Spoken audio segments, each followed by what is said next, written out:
Where did the whole women can't fly thing come from, and how did it begin? Well, I had a lot of moments in my life with that. I cannot get the jobs.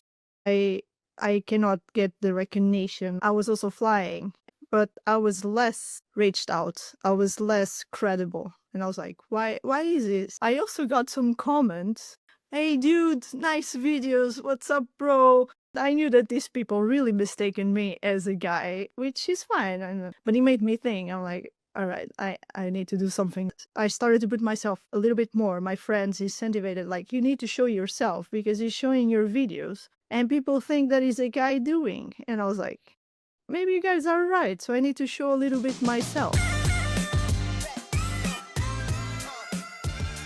Welcome back, everyone, to Vallerret's Creative Outsiders, where we're looking for the radical stories from behind the lens. I'm Lukas Riedl, as usual, and I'm here with my man, Carl Van Boom. Carl, how are you doing today? What's up? I'm good. Things are good. Things are busy, but we're heading into winter, so that's to be expected. Pumped for some snow to come. And I hope you have your seatbelt on because today we're going airborne. Our guest is Joana Braga. She's a drone pilot, designer, and a creative force telling emotional stories from Iceland's wild sky. And I would highly recommend to check out her website and the show reel because that is wild. She flies boldly, films boldly, and she keeps reminding the world, despite what all the trolls out there on the internet say, yes, women can fly. And how they do, God. Joanna, welcome to Vallerret's Creative Outsiders. Thank you so much. Hello. Thank you for hosting this. And let's go airborne. Let's go airborne. I like it. So you're originally from Portugal, but now living in Iceland. How did you end up there? It's like a frosty place for a Portuguese person. Yeah, it's going from 40 degrees to minus 15. It's a big jump, I'll say. I got this opportunity because my main job, I'm industrial design lead. So that's my main career. So of course I moved for the job and brought the drones with me.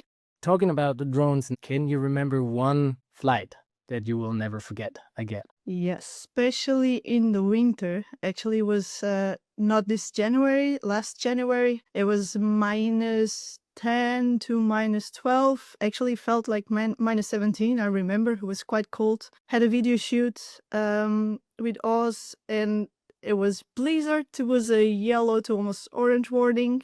And we decided to go ahead. And I said, my FPV drones, they are coated, so I know I can fly. The battery will last less. And I confess that I was not expecting to have 25 meters a second wind or higher in the gust winds. So it was the most challenging flight I ever had, especially with the DJI, the Mavic 3 Pro at the time. It was struggling. It was almost falling to the ground just to trying to catch up the wind. So I decided to abort the mission with the Mavic. Couldn't work. And I must say that luckily I had the gloves that saved my hands, to be honest, because it was really freezing. Like, you can imagine like the snow and the ice being blown at those speeds really hurt the face, hurt everywhere. And I couldn't feel like anything on my hands. So I must say I was quite proud to have the gloves. Fantastic. Yeah. When you go for shoots like that, are you expecting that you're going to destroy your drone? It just sounds like crazy conditions to fly your drone, and I feel like you'd go, maybe it'll work, maybe I'll destroy the drone. Yeah, that's a good question. Definitely need to have the mindset that be prepared that something will happen. Like, always happens something. Either connection is lost, but one battery is already damaged in the resistance, the internal cells, and it's just not false, but you know that it's not going to last long. So you need to be prepared for, okay, maybe something will happen. In reality, we're never ready for it. Yeah, things happen. Yeah. I also love the fact that you use the gear, like, instead of being precautious of like maybe hurting the gear or protective about, going out in those conditions, you just take it out there. I think that's right. Gear is meant to be used, right? Yeah, but I'm quite protective of the gear. I'm very cautious, even on those conditions. Okay. But still, there needs to be a little bit of craziness, just to bring the drones anyway. Like, yeah, it's fun because it doesn't look cautious at all. If you look at your show reels and your work, it doesn't look like you're flying cautious. Yeah. Kind of like it really is. And it's pretty fun to point out because Carl just started flying Mavic drones, and he just guess a couple of days back he sent me this message like, I started enjoying to fly the drone, and no offense, Carl, but it doesn't look anything like the stuff I see on Jonas' channels. I am horrible. I am a terrible. I'm not going to take any offense on my drone skills. I have just been flying them pretty high and taking quite very average, slow kind of aerial views. And I'm starting to get a little more close to the ground and move around a bit. But man, I am like, I put it up and I'm real shaky and I'm like, get the shot that I think I want and just put it on the ground again. Like, didn't kill it. Yes. Yeah, it's like made it. I need many, many, many more hours practicing. I guess for all the people out there, everyone who's been flying drones, a little wind even makes that feeling of being shaky and nervous even higher. So just imagine a little bit the wind you had the last time on your drone flight out there, and then think of like minus 17 degrees and 25 k's of wind, how that will feel for you to fly that thing. Yeah. I mean, it's hard just using a still camera on a tripod in like those conditions. So. It is. It is. Depends a lot on all the environment together, I think. Did you get the shot on that day? Yeah. Sorry. That's a great question. Did you get it? Yeah. I mean, I wouldn't waste another opportunity. We only had that day, and of course, I'm always very perfectionist, and I always want to do better, and I always then think I could have done better. But with those conditions, it was really good already. And so what did it feel like that moment when you have been battling through all that like adversity and the bad weather and you get the shot? How did it feel? I mean, it's indescribable, like when you actually get the shot. But then again, like I'm really perfectionist. So sometimes it's like, I could have done better. But like looking towards the environment itself is like, gosh, I couldn't have done better than this. Of course, in that situation, it was really, really tough. Because of course, like imagine like trying to fly against those winds, the drone just goes completely tilted. So the point of the shot is like not really how I want it, but I couldn't go against the wind. But of course, I know I got the hero shots. I usually aim for at least one hero shot. And once I get it, it's like, okay, I'm done for the day. I'll continue doing, but I know I got it. So that what makes me happy. Best. That feeling is the best. Yeah. When you look at it on the screen again and you know it's the hero shot, that is the best feeling. I was thinking it's like if there is for all the other people that start flying drones, if you have a tip to stay calm in a situation like that. The weather's terrible and you're not sure if the drone can take it. Do you have any, what's your thing to stay cool and in control? It's a good question. I never thought about it. But it's just the mindset. It's like the mindset that you're going to try the best that you can do. So go for it and think that whatever happens will happen. So take all the safety measures and everything should be fine. It's difficult. I don't have really a motto on being calm because I'm constantly nervous. Even though I don't show that, I'm constantly nervous before every flight. What are you nervous about? Because I'm nervous, but it's because I'm an amateur and I think I'm going to destroy someone. Wow. But what are you nervous about? Yeah, there's so many things. Depends on on what I'm filming. Like for instance, if it is the races, every time I'm flying within around cars of people is more like, okay, I'm afraid that there is interferences because from my experience I had that in the past. So my drone just disconnected. Too many frequencies going on. Maybe other drones up in the air catching the same frequency. So I'm afraid of that, hitting someone, hitting a car. And like, for instance, I'm always scared, and this happens even with the Mavic. Okay, I'm going to confess one thing. I'm really afraid to fly too far away. There's people that do long range. I do admire that because I'm not a person to do long range. I did it a little bit in the past, medium range. What's long range? How far are we talking? Well, on the FPV, not much, but I'm not a pro on that, so there'll be people correcting me. But of course, in line of sight, you can go a couple of kilometers. There's people that did a little bit more, I think up to 8-10 kilometers, but that for me is too much. If I'll go 1 kilometer, I'm freaking out, I confess. I'm more a person of filming action close up. And we work with like Philip Halverson and Babang Desoms and stuff. They go long range. They go up the mountain ranges in Lofoten, and then they kind of fly up to the top and then kind of dive down on the other side. Kind of like that is really. And sometimes on their YouTube videos, you can actually hear their the voice change when they get into like a range where they know it could drop out and stuff. So they get real kind of quiet and focused and not much, it probably is excitement, but different excitement. And then once it works, they're like really pumped up. I totally see it. And then also you have to keep Yeah. in mind, I put that out again for like all the people that fly drones. It's like a kilometer away is far away. You can't see that tiny thing anyway, and you have to rely on your goggles and the FPV case and stuff, and that is scary. I do, however, recommend everyone to try it at these ones out there because it's real fun. I've been flying a little bit on the golf course, just taking overall shots of the holes, and it's like the drone does not have to get very far before I can't see it anymore, and I'm like so useless at seeing which direction it is, and I use the line of sight to do a lot of the maneuvering, but it's like 100 meters, and I'm like, where is that thing?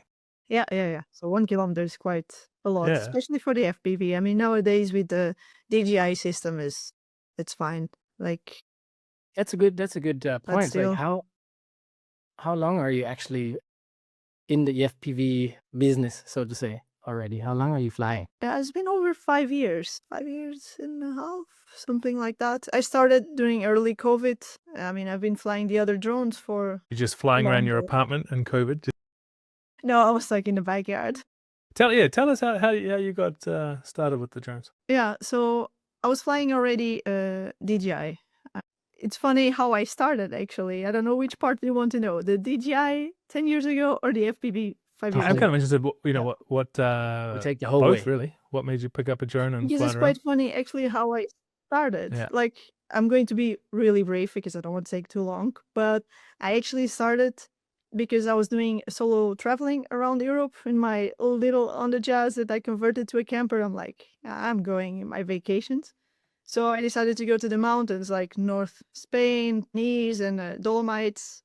And since I was going alone, I had no idea what trekking meant at the time. So I was like, I'm just going in the mountains and I follow a trail. So once I got lost a bit, so the second time I went, I decided I'm going to get a drone to not get lost. So the goal started for me not to get lost in the mountains. That's it. Awesome story. Yeah, it was don't not know for a video. I don't think many people would think of a drone to get No. them out of a lost situation. Yeah, well, maybe my experience compass, is not, GPS. orientation is not That's a good. great plan. I think it's pretty cool. That's cool. Yeah. And So did it work? Did you get lost again? no, it was great. So then I could see actually where were the villages or where I left the car. I mean, of course there is maps for it, but at the time I was like, just have my phone. Oh, there's no phone connection, so at least I can have a drone and see the mountains from above. So Right. that was my point at the time. And then just kept evolving. Like I always liked the videos. I remember when I was a kid, when you're in school, I didn't do normal presentations. I was just doing video presentations that I was editing myself. They were horrible. Don't ask me I'm for sure them they were. because I don't remember where they are. But I'm sure they were great for a kid doing them. yeah.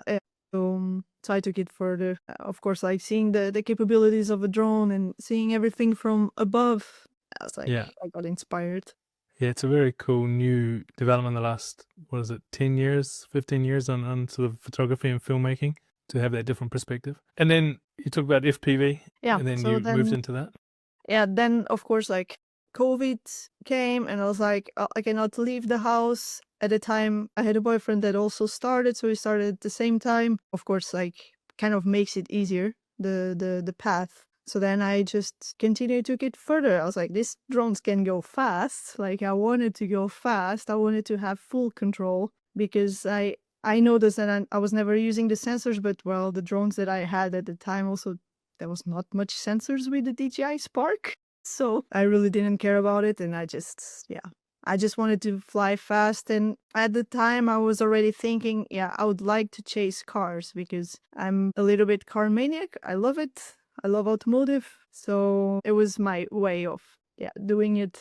That's awesome. And so in terms of FPV, you had like a really tiny drone that was kind of more for racing than for filming. Is that right? Yeah, I have different ones. It's like I usually use 5-inch that are more agile for chasing cars, drifts, burnouts. But you're still filming at the same time. Filming with a drone or like camera. Yeah, like chasing the cars and filming. Yeah. Or it's just for, because I was just wondering if, because there's the whole other side of drones outside of photography, which is kind of just like racing and being fast, right? Mm-hmm. But they're not Yes. really. Yeah. I did that a little bit with some friends back in Portugal. Here also, we put some tracks, and when it's winter, the guys used to do like indoor tracks with little drones. Like actually, I don't have those drones, so I was like borrowing them because I'm more into filming than actually racing. But it was fun though, especially the tiny ones that you can just go through, I don't know, the lamp underneath chairs, and it's fun. Yeah. Awesome. Does it really make much of a difference? Is like is an FPV drone way more sensitive to weather, wind, and stuff, or is it better to have? It will always depend. Like it's the same. I'm trying to compare a little bit like with cars. I mean, for instance, I'm starting now with cine lifters. It's the same concept for FPV. It's an FPV, it's just bigger. So instead of me driving a city car, I'll be driving a truck, like a cargo truck. So it behaves differently. So the same is with drones. It's like, I'll say the tiny ones is a motorcycle. You just go like fast, super agile. You cannot do the same with the, I don't know, SUV car or just like a family car. That would be the ones that I'll consider long range. You can just cruise and go long distance. And then you have like the big ones, like for instance, this one here is like huge. So it's more to carry like heavy loads. Actually, this one is not that big, but there's bigger ones that we can carry like 8 kilos, like payloads. So of course it will not behave as a little 5-inch to chase a car. Imagine that it's diving, so I need to think that I'm diving with 5 kilos instead of 800 grams. And regarding winds, imagine having a tiny one. Like it's like the motorcycle, you know, it's just like shaking all over. It's more sensitive to everything. Actually, it was a good comparison. I think that was great. I And made it it for said sure. if you crash that, you crash like a 5-figure camera into the ground instead of just a GoPro or whatever you have on the smaller models. Yeah. And the damage to the floor is also bigger. Not only in the wallet. You said you're a perfectionist, so with the gear and everything, you're perfectly set up when you arrive on a set, I guess. But is there anything you do mentally to prepare for a flight like that in Iceland's weather? Because it's also very unpredictable, I guess. And I know Iceland's weather can be changing in an instant. Yeah. It's a shame that here the wine is so expensive because it would help to have just a little glass of wine. No, I'm kidding. But like, of course, I need to have everything ready. And I think the bigger mental load that I have is to remember everything. Make sure SD cards are formatted, make sure everything is charged, cables are there, like tools to get the maintenance in the field if something happens, which happened already. Have spare parts of the spare parts or spare drones. So all of that is like what actually carries the biggest mindset. Then the flight ends up, sometimes, at least for me, ends up to be really relieving. It's like, okay, everything is working. Okay, let's go. Even though is that a state something of can you're happen. going into the zone? Is that really like once you're in the air, you're like in the zone, so to say? Yeah. I actually, I don't have the photos, I think, but I remember my friends, like when I'm just flying for fun, or even had clients saying that I do faces when I'm flying. Because I do think that I'm so focused. I'm just in the bubble. I even have one example. I think I made a reel with that. My mistake. I put myself a little bit in a dangerous area. I didn't thought about it because I was actually excited to film that. It was a drift and I needed to film the teams. And I was like, I know that these guys are good. So I want to make sure I'm in line of sight because I know quite well the track. And I'm on the rooftop of the track, but there was some cameras and they told me this time it cannot be. And I was like, okay, I need to find a better place. So I put myself next to the track in a place that for me strategically, the cars will never go. I remember I was flying, so I was seeing myself in that corner and I've seen the car going towards me. So I had two things at the same time. It was realizing that the car was going a little bit towards me, and second was like continue a good flight because I wanted to get the shot while trying to move myself walking, but it didn't work that well. Like my steps were probably 2 centimeters at the time because of balance. And you're using like the goggles, right? Yeah. Yeah, so you can't even see around you. You're No. using the drone to see where you've got to walk to. I used the drone to see myself. It was fun, So but what's I it- don't recommend. Tell us how that ended up. What happened? Well, the guys are good, so they controlled the car. The car was not going fast, but I don't recommend. Don't do it Not do again. that again. You got too close for comfort. Well, tell us about the stuff you shoot and where you go. Because you're talking about cars a lot, but is it a big car scene in Iceland? Or are you traveling around Europe? Or No, I do mostly in Iceland at the moment. Okay. Like I have a few projects coming up that will be abroad, but these couple of last years, has been mainly in Iceland. So actually, there is a big car community in the summer because, as you know, we have the summer nice midnight long sun. days, Yes, endless days.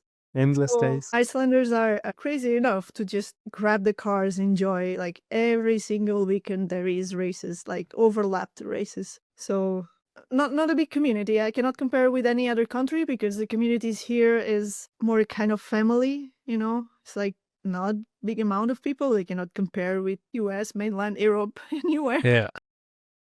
But for the country that it is, with not so much people, yeah, it's a good There's a amount. lot of action. Yeah, it's a lot of action. Is there's more. It's not just the drifting, but then there's also the deal you have with Oslights, which is the Jeeps and that's more winterish stuff. And then you have those wild ones that go straight up the hill and then just fall down again, which is wild if you see it the first time. Yes, those are my main preference. The Formula Off-Road, that one I've been filming for 4 years now, is going to be my 5th year. I kind of embraced that sport for the uniqueness, and I felt at the same point they kind of embraced me because there was more people filming also the Formula Off-Road, but I just really stuck to that because it's just like the way that they prepare the cars, the jumps that they do, and how the community is. I mean, it's not easy to fly, I confess. It's the most extreme sport I ever filmed, and I didn't film everything yet, but it's been quite crazy. Like the amount of rocks that it's projected, the water splashes and everything. And here in Iceland, the rocks are kind of magnetic, so they get stuck in the motors, which is not Oh. fun. I have a lot those And issues, I do but still, highly I love that recommend sport. one more time to either check out the video podcast on the YouTube channel. I hope Joanna is giving us some footage of that because it looks unbelievable. And you can actually see the rocks and the dust and stuff she's been just talking about. Or I recommend again to check out Joanna's channels for that. It meant is there I'm just when I saw that the first time I was thinking, are people getting hurt doing that? Like because the car rolls back down and they have the cage, but Well, yeah, sometimes it happens, breaking a rib or an arm, something. But these guys are tough. Like I've seen them flipping, breaking 2 ribs, and still competing that same season. So I don't think it's like for everyone. And I need it's to fun. check this It out. is, It sounds it is. extreme. Yeah, it is. And also, it's very family. You see, like, dads going, then their sons, and then their grandsons. It's like all the family. Rad. Goes Yeah. through generations. So that leads me to ask the question: are the drones on your wall? Is that like your what did you say? Like your graveyard of drones, or are they all working? Or are they all the ones that are being destroyed in your filming cars and stuff? They Too are many all rocks. working. They're all working. It's just like I don't have enough space, so I need to start to put it on the wall. Yeah. I have like drones everywhere, and it's also how many nice. drones It's do you have in decorated. total? Yeah, it looks great. Yeah, but last time I counted, it was 13. 13. I Alright. think. I think I have 13. Do you use them all, or are they just been upgrades? Yeah, some are spare of others. Others are experiments, but mostly I use all. If you ask me within a year, there might be a drone that I just use like in 2 flights in 1 year. I mean, especially the tiny one. In the weather here, it's difficult to fly, so it needs to be indoors. And I'm not a very indoor person unless I have some work with it, then I'll do it. But usually And how the many tiny ones dead is more for drones fun. did you have in your career already? How many did you destroy? I hope I'll never destroy any at Is all that because so you can far fix it's them been up none. after a crash, or is that just because you're Congratulations. flying so well now that you don't crash? Yeah, I mean, it's easier to fix. And of course, when I was starting, I had a little bit help to understand on that. And I've been building drones also on my own from scratch. So I kind of know and research a lot about it, like what I'm doing, and make sure that properly works. because I don't want the drones to fail. So my first thought is it needs to work. So I test and test and test to at least make sure it won't fail, but it's never 100%. I'm gonna put Lucas on the spot here because what was it? More than 10 years ago, Lucas had built a massive drone that could carry his like DSLR, and it was like it's finally finished after like 2 years of building it, and like 6 months later, DJI came out with all the tiny drones they could do. No, yeah. Could you tell the story? I was hesitant. Lucas, I just had it in quickly? my head, but I I don't was know if I got hesitant it. so far to tell you because it really is kind of a sad story. I have, as Carl said, spent a lot of my free time, and when I started becoming a filmmaker, that is more than 10 years ago now, and I started it was the time when DJI only sold that NASA system, I think it was called, just the GPS thing and the controller for like motors, and you had to close to like what FPV is now, you still had to get the right motors and the right propeller and everything for the weight and then distributing it. And it was the question if you do like 6 octo or hexa or like quad. And I spent so much time like online and bought so much stuff and it didn't work. And then it finally flew. I think the first time it flew, it crashed into my garage door, which was great. So, but it lifted. So it was a win back in the day. And it was true. I have been doing one shoot with it, flying over water and stuff, and was like all pumped and seeing that. And then really a couple of weeks later, the Phantom came out. I was the DJI, the white one, the first one that had a camera and everything was just amazing and easy and started to have sensors to not crash and stuff. And I was just, being on set and trying to get that thing work and trying to get that like 1 5-second shot. And then some rookie walked up and unpacked this thing and did like all the flying. And that was the moment I decided to stop doing my own drone. And from there on, I kept flying. Oh, I didn't knew that about But then you. I have awesome. a very mixed emotions with drones because over the last 10 years, I think I crashed 4 different models. A couple just failed on me, and then one was really stupid. I don't really want to tell it, but Damn. I can tell it. I just flew backwards and looked through the camera, and behind me was a forest. So that was kind of stupid.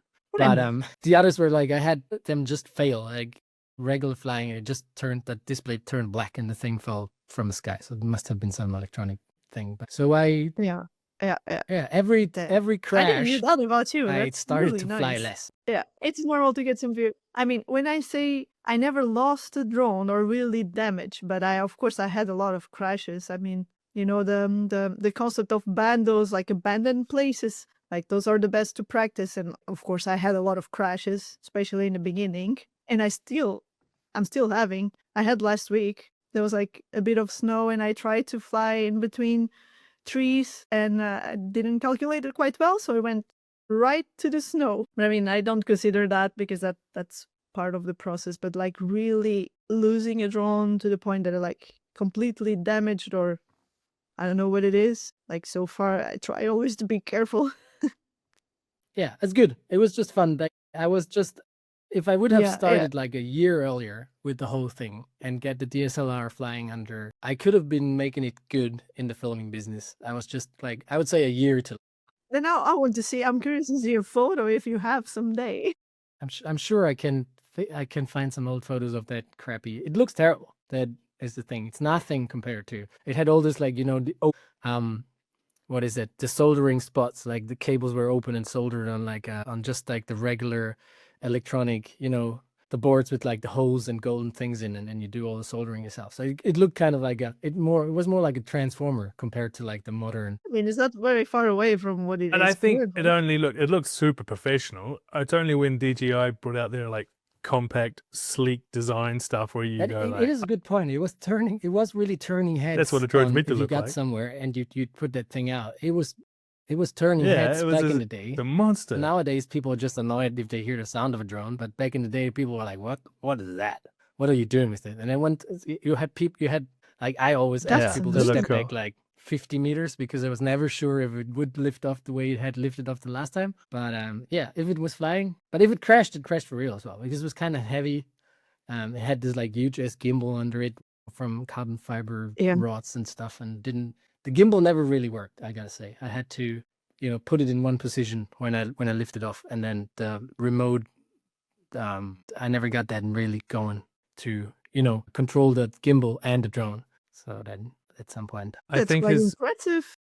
I think his question to you earlier about how you stay calm in those situations was quite personal, because I remember we were at this wake park down in Germany, and he's got it all set up on the side, and he starts flying around filming. I guess it was my brother, was a pretty good wakeboarder a few years ago, and I think he was just nervous the whole time. He was just going to sink. It was just going to fall in the water and just crash. And he does his thing and he puts it down, and then he shows me his hands, and his hands are just like, you can't. If you listen to this, you can't see his hands are just shaking. Yeah, and but I it's time still for a have beer. that. No, That's my memory. it's 100% Maybe you've got a correct. different It's memory, like, Lucas. I was like sweating, my hands were shaking for many reasons. I mean, with the wakeboarding especially, that's kind of a tricky one. You have those wakeboard cables and the ropes and everything going around, and you know how it is with power wires, for example. You don't really see them so well, and like on the transmission, or you don't see them at all if you have been flying, an FPV. So it's just so fast, and it was all the cables. But I still have that till today when I lift off a drone, whatever it is, even like a Mavic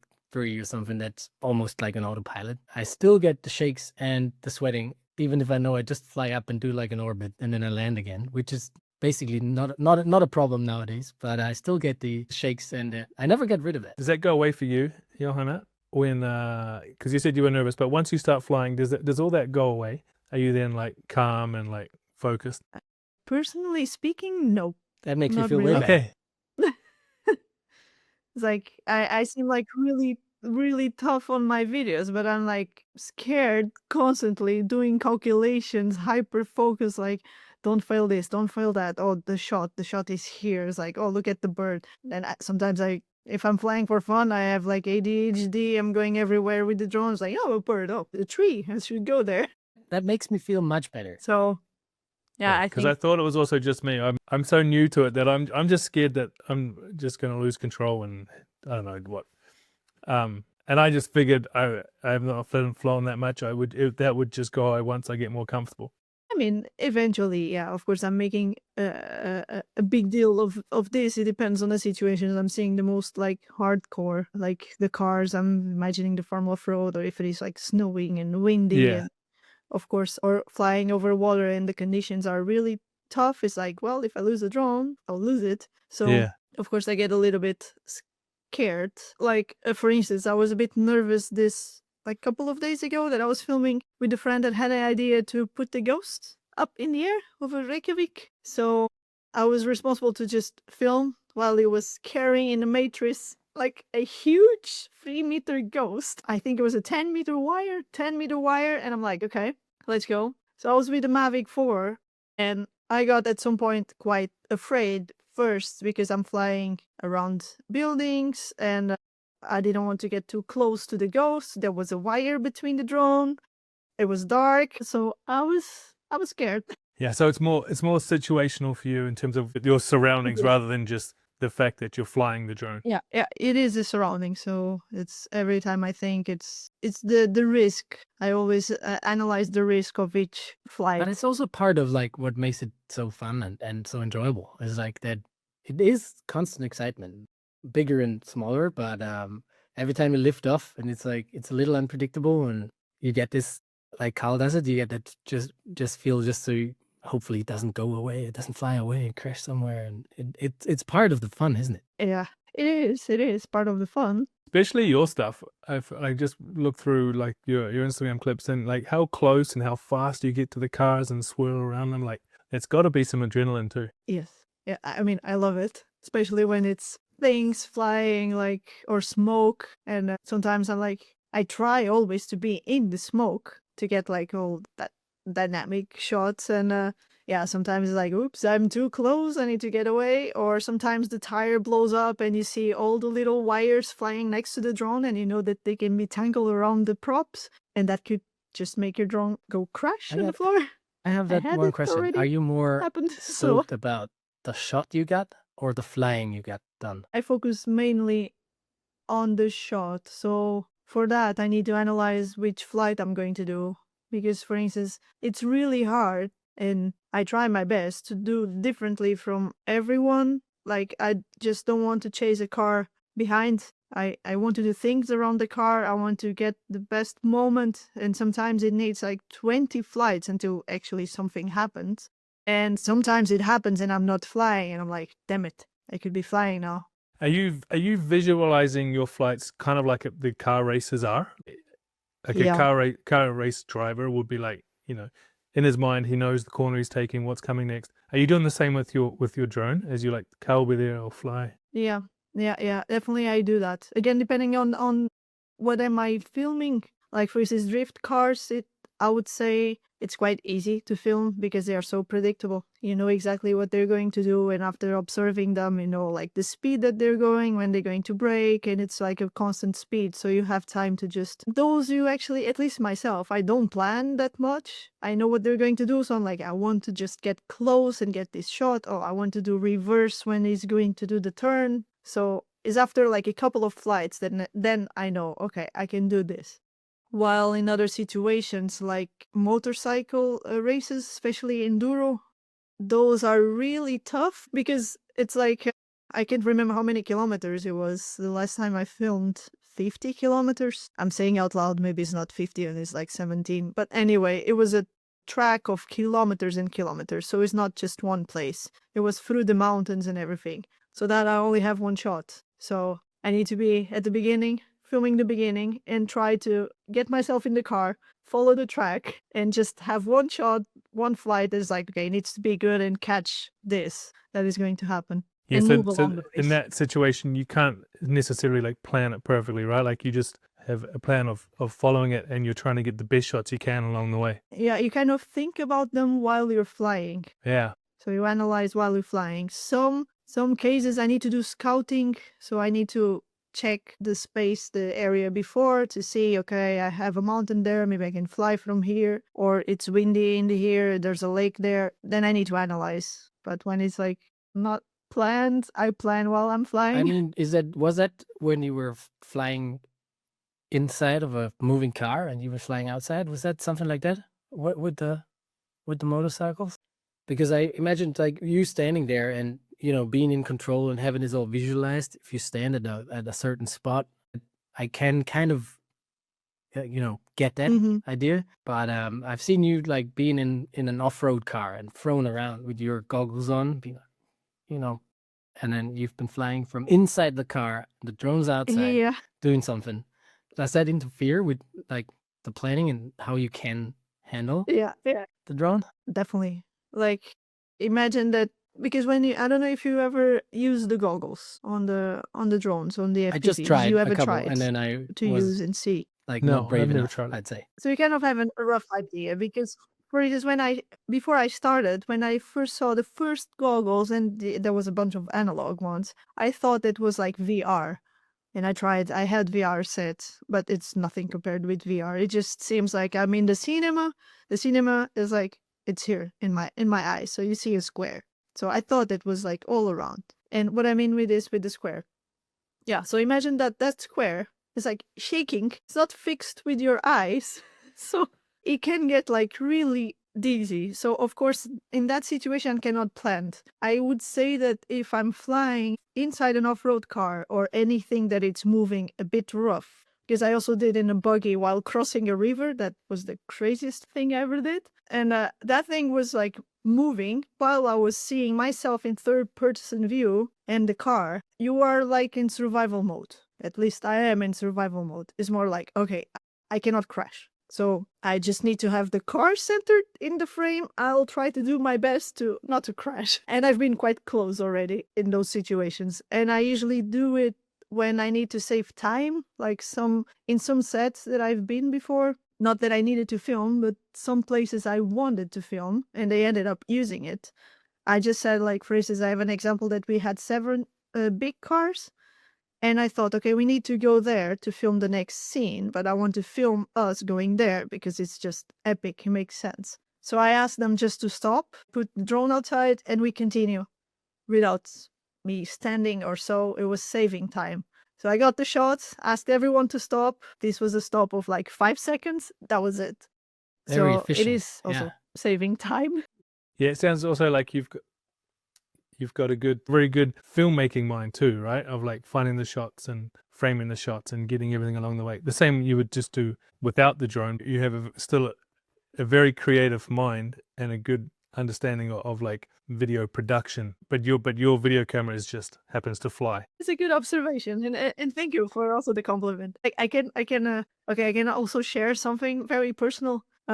Before I moved into my career of transportation design or industrial design in bionics, my dream was to fly aircrafts like the F-22 Raptor.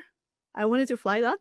It's a bit crazy, but I couldn't join the Air Force because of my back. I have a little bit issues on my back. So I actually found that this is the closest that I can have of those aircrafts. It's like flying fast, merging the visual side of it, because I mean, also being a designer, like I work with visual, aesthetics, everything, engineering. So this also combines everything. So it's like both worlds combined. It's definitely a cool way to sneak past and going to the, what'd you say, the Navy? The Air Force. Yeah, the Air Force.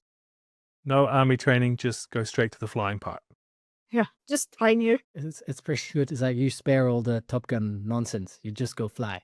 Do you think your background, like with the design and everything, has given you like a jump start into that second career that's kind of evolving at the moment? Yeah, definitely. And I think actually both complement quite well each other. So like, for instance, how do I say, on my main career as a designer, I need to understand the product, the market, the process, the logistics, and the development of a product. So I need to understand the storytelling. It's a lot about storytelling and like getting to the main stakeholders and say, this product's going to the market like this. So I do the same with the drones. It's like, okay, I have a story to tell. So the story is going to be this. So I need to do this and this and that. So there is a lot, and I'm not sure if I kind of can benefit with that for the visual sides of things, and also the engineering, like knowing a little bit of engineering. As I'm an industrial designer, I'm not a pro on engineering, but I know a few things, and of course I work with a lot of engineers, so I absorb that knowledge,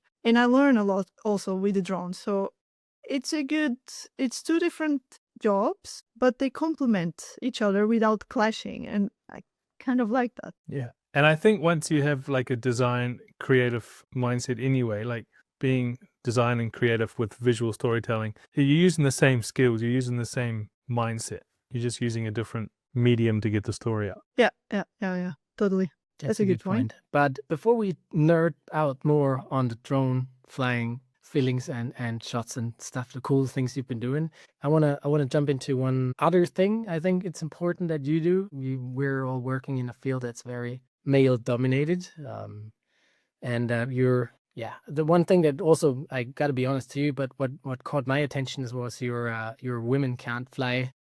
Let me call it a campaign. So where did the whole Women Can't Fly thing come from, and how did it begin? Well, I had a lot of moments in my life with that. I cannot get the jobs. I cannot get the recognition. I was also flying, but I was less reached out. I was less credible. I was less everything from everyone that was external. And I was like, why is this? So after that, I started to put myself a little bit more. My friends incentivized, like, you need to show yourself because you're showing your videos and people think that is a guy doing. And I was like, maybe you guys are right. So I need to show a little bit myself. And when I started to show myself, I also got some comments like in my face, like, oh, you fly drones, like fly the Mini. And I was like, no, I fly FPV. I was like, can you do that? Of course, I don't take it personally, but that doesn't sound right somehow. Some people suck. I think that's terrible. I laugh about it and just made me more like a bigger smile. Like, yeah, I do these videos and then I show on my phone. I mean, I don't want to brag myself that much, but you know what I mean? It's like, oh, no, you said that. I'm going to show you. So, of course, like, I got a lot of comments, and on social media was constantly like, hey, dude, nice videos. What's up, bro? I mean, I also call my girlfriends like, hey guys, okay, dude, or something. But I knew that these people really mistaken me as a guy, which is fine. And I'll just retaliate in a funny way. But it made me think, I'm like, all right, I need to do something regarding this. In general, like on the internet, also that counts for photography and filmmaking, is the first perception of the world is that a man has taken it. Like if you think of an action movie, and there's a lot of Yeah. amazing women out there that work in like Hollywood and stuff, and they're like the DOP or like even the director. But only when the name pops up or in the credits, like people realize that like a woman made an action movie. For some reason, our society has been soaking this up that Exactly. that creative work in the picture taking business is basically all men. And it's crazy. And then obviously I guess the internet and Yeah. social media has made it a lot worse. People not really paying much attention at some point, sometimes anyway. And then I can totally imagine how that feels as well. It's like, or I cannot. I think it feels like if someone would comment on my work and say like, "That was a nice job, girl." It's not Yeah. really bad, but it just somehow it feels I get wrong, comments like right? yeah. Like I get really comments like on social media, like even recently, I'm like, I'm not going for this fight, it's not worth it. Like just commenting like not bad for a lady. I'm like, well, thank you, guy. Maybe can do a little bit more than you think, but okay. Thank you. I gonna agree with Carl on this one. Those people suck. It's okay, but it's funny to see that he's another FPV guy and then you really watch the videos and yeah. Is the campaign of Girls Don't Fly? Have you got is it a community that you have in a lot of female drone flyers, or is it just something that you're sort of making aware on social? Yeah, I started to make aware. And at the same time, I wanted to see if there was women or girls flying. I know that there are great pilots out there, but the ones that I knew, it was mostly the races. I mean, I'm not good at racing, so I do admire that. And I wanted to know, like, is more out there that I don't know? And all of this came really because I was almost quitting. I was like, yeah, no one will ever understood until my friend said, like, you need to show yourself because no one will believe you. And for me, showing myself, I thought, well, I really don't want to show myself. Not that I'm shy, but I don't want to be, women. I don't want to be sexualized or something. Like, nah. I also don't show myself in that way because I'm just like, I like to fly. Like, it's not about showing myself. I'm showing myself. Be aware that it's a woman, not the guy. You can call me dude, but it's a woman. With Iceland, you came to the right place for that as well. Iceland is very good on female representation in politics and companies, and they're a great example to see that it can maybe run better in many ways if more women are in charge. It's been 50 years. Yeah, 50 years that some few women decided to make the strike for equality. I mean, we're not asking more, just equal rights. I mean, I don't want to pass a message that I'm feminist or super feminist. Maybe, of course, like I like equality, but don't want to be into that group that is like, against everyone. Like, it should be. But that strike is exactly about it. It's just like women gathered to celebrate. And the funny thing, because of course I work in weekdays on my job and I'm lucky to work there, they even motivate you, do the strike. Like, I'm honest, this doesn't happen in my country, like, or most of the countries. So there was thousands, I don't know, I can't remember the news. There was thousands of women just there asking for their rights. And I mean, Iceland, it's pretty good. There's definitely better rates than most of the countries. But of course, I'm not aware of them. There's always a little bit of unbalanced, but yeah. They call it gender pay gap. Cool. I didn't know that about Iceland. But coming back to you, was that good for you? Do you feel like better? Better is not the right word, but do you feel more free now? Was it good for you to show yourself and call out on people that were like broing you, so to say? I mean, it is fun because of the reactions that I end up having, and like actually a lot of people that support, that motivate. Like, I get really inspired by a lot of followers that just like love my work and they didn't knew. Some of them that followed before and they never see me. My bad, because I never shown. So the feedback that I have is like, of course, it makes me feel good with that, and also all the opportunities that come along with it. Like all the efforts of showing what I can do, then I started to get some jobs at it, like started to evolve and getting to production sets and different type of trusts from different clients, like all the network that suddenly was created. That brought me a big joy. Nice. So That's it was great. worthwhile putting your face in front of the camera every now and then. Yes. Yes, definitely. I have one more question before we get into what we call a quickfire. What's your currently, I'd say, I guess that's evolving over time, but what's currently like a dream location or a dream kind of shot flight you have on your list you would love to do? Good question. Oh, yes, I have. It will involve cars, of course, but I really want to film the Dakar. Of course, I like the Formula One. I've been close to it, as I never thought, but the Dakar is the action. I've heard of the Dakar. They have the enduro motorbikes on the Dakar as well, right? They got buggies, motorbikes. Yeah, trucks. Trucks, Trucks. motorbikes, Yeah. race Yeah. cars. But it basically was back in the day in the Dakar desert where they tried to go from like A to B the fastest over a very long stretch of Yeah, yeah. sand. But like so to what I say. said, the Dakar is really hard to film. I mean, this is a dream because of the shots. Like I'm thinking about like what it's possible to make to create it epic, but it's difficult to film. Like I cannot follow those cars, bikes, or trucks going kilometers and kilometers in the sands that only can be done by helicopter. I mean, this is me dreaming, but in reality, I mean, it's I can fully see you like, be in one of the cars and then they just stop for a second, you drop your drone and, you got the training in from Iceland already. they cannot stop You there. just gotta. You Maybe just you need to gotta work on like a change technique the sand for to snow. start them out of a racing car. Yeah. I think I'll rather prefer than the monster trucks, like in the US somewhere. I think you've got to go top grade. You've got to be a passenger in the helicopter and flying the drone low as the helicopter's flying along the top. I thought about it, but the risk is so much of the drone being like, when the helicopter, the props are spinning and with all the vortexes could be sucked to the prop. I don't know how to say. Yeah, I didn't really think that through. It will be Anyway, I love It the just answer. sounds It's fun. like You flying along yeah. and you got a drone underneath you. I love the fact that Carl brought up something made up in his mind that totally was out there, and you said like, "Yeah, I've thought about it." That is good. I like that. Yeah. I really thought about it. I even discussed with a few people like, what if I'll like fly from the helicopter? In reality, it's really dangerous. I don't think I want to be in that helicopter, neither anyone. And then you said Formula One, which is one of the fastest car things out there. Was that ever done? Have you seen that? Like Formula One shot on an FPV drone, or are FPV drones nowadays even capable of like kind of catching up with them? Yeah, there is some guys that actually are doing.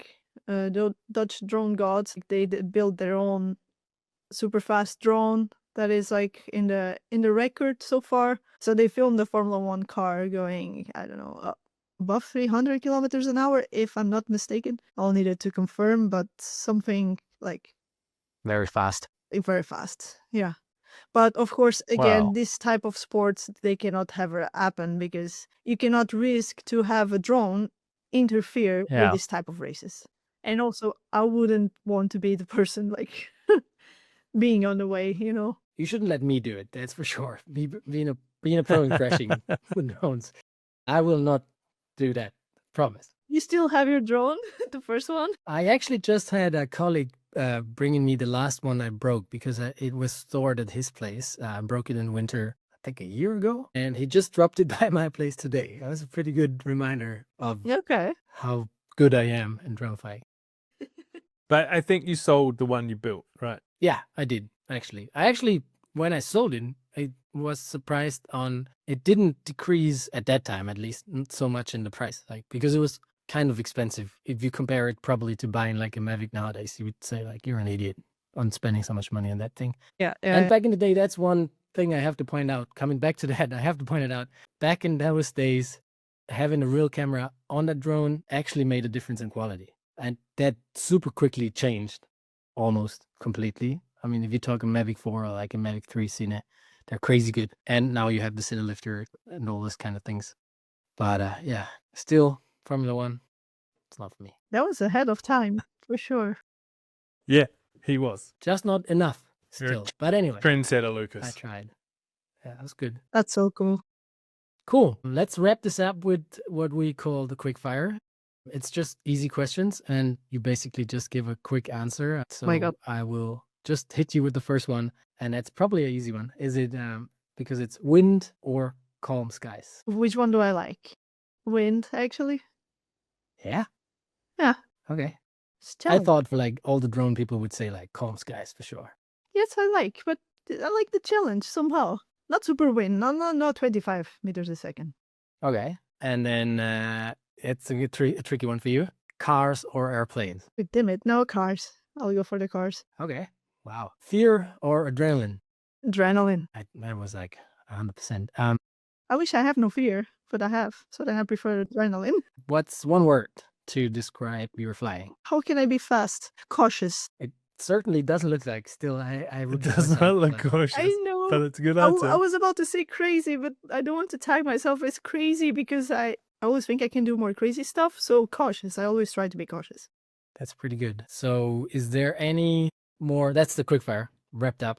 I just want to know: is there anything exciting coming up in your world in the near future that we could point people to? Yeah, well, definitely jumping to the cine lifters like heavily, which is also, of course, like I'm scared to confess. So yeah, there's some projects coming up. Cannot still share, still in development, but definitely exciting things. I need to balance quite well like my free time to do all of this to make it happen and deal with a lot of people networking and make it happen. But especially I need to fly the drones, like get used to them. Definitely. I did flew already in the past, but heavily now I need in rough conditions in the winter, in snow, in wind, everything. Sounds so. Basically, we're gonna see everything you've been doing so far, just more cinematic. Is that what I can expect? Yes. What do you define by cinematic? I don't know. I mean, if you do the cinelifter, you could use like an anamorphic lens on like a red camera, or I don't know. My mind is just exploding with Yeah, like yeah. putting I have a a few beautiful camera. ideas. Yes, I have a few ideas. So I cannot share yet because I don't want to jinx or like promise and then doesn't happen. But at least I'm aiming for that. I can be for sure. I'm aiming, and I hope I can do it for something that was seen, but not the way that I'm thinking I'm going to show it. So I'm going to try my best to show something a little bit chaotic and unique, but I don't want to promise too much. Not cautious. Yes. Yeah. Because I'm cautious. Like, and because I'm cautious, I even practice like with these drones. Is actually, I mean, I've been flying the FPV for long. Not that I don't need, but I feel like it's better to really get used to. So I'm being cautious. It's like, okay, now it's serious. Cool. All right, Joana, thank you so much for taking us up in the sky.